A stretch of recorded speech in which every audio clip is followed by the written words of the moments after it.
Day 43, the second surrender. Pain isn't the problem, resistance is.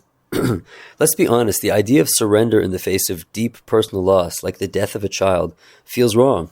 It seems cold, inhuman. Even when we hear stories like the Stoic philosopher who calmly stated, "I knew he was not immortal," it feels more like emotional shutdown than any kind of wisdom. If that's what surrender looks like, who wants it? But that's not true surrender. That's detachment. Maybe numbness or a rehearsed intellectual response. Surrender isn't the absence of feeling. It's the full presence with feeling, without mental resistance. Here's the thing. Life sometimes throws us into moments that are too painful to accept on the spot.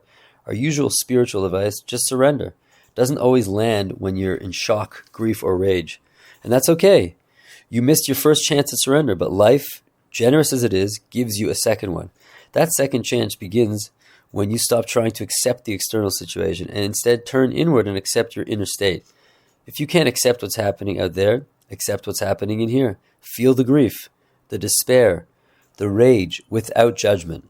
Let it move through you without clinging to it or pushing it away. This right here is the alchemy. You let pain strip you raw, and what's revealed underneath is something vast, still, and unspeakably alive. At this point, you don't need to try to surrender. Full presence is surrender. You stop telling the story about your pain and start being with the sensation of it.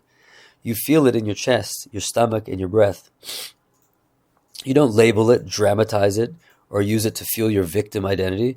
You don't make it your story. You just feel it intensely, honestly, deeply. And in that awareness, suffering starts to transform. This is how pain becomes a portal. And let's clear up another myth. Surrender doesn't mean you become some passive, unfeeling robot. You're not rising above it with spiritual superiority.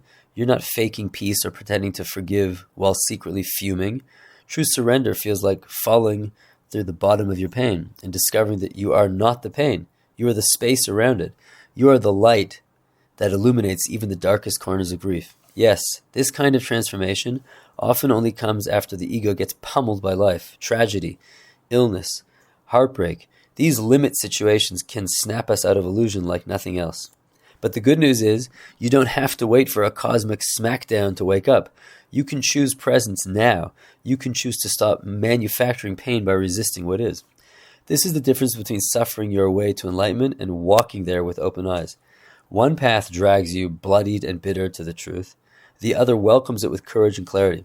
So ask yourself, how much more time and pain do you need before you're ready to stop resisting life? How much more will it take before you can say, I'm done creating suffering? Because if you think you need more time, life will oblige. Time and pain travel together. But presence, radical, tender, powerful presence has no timeline. It waits for no future. It simply is. And when you arrive there, so are you. Whole, free, unbreakable.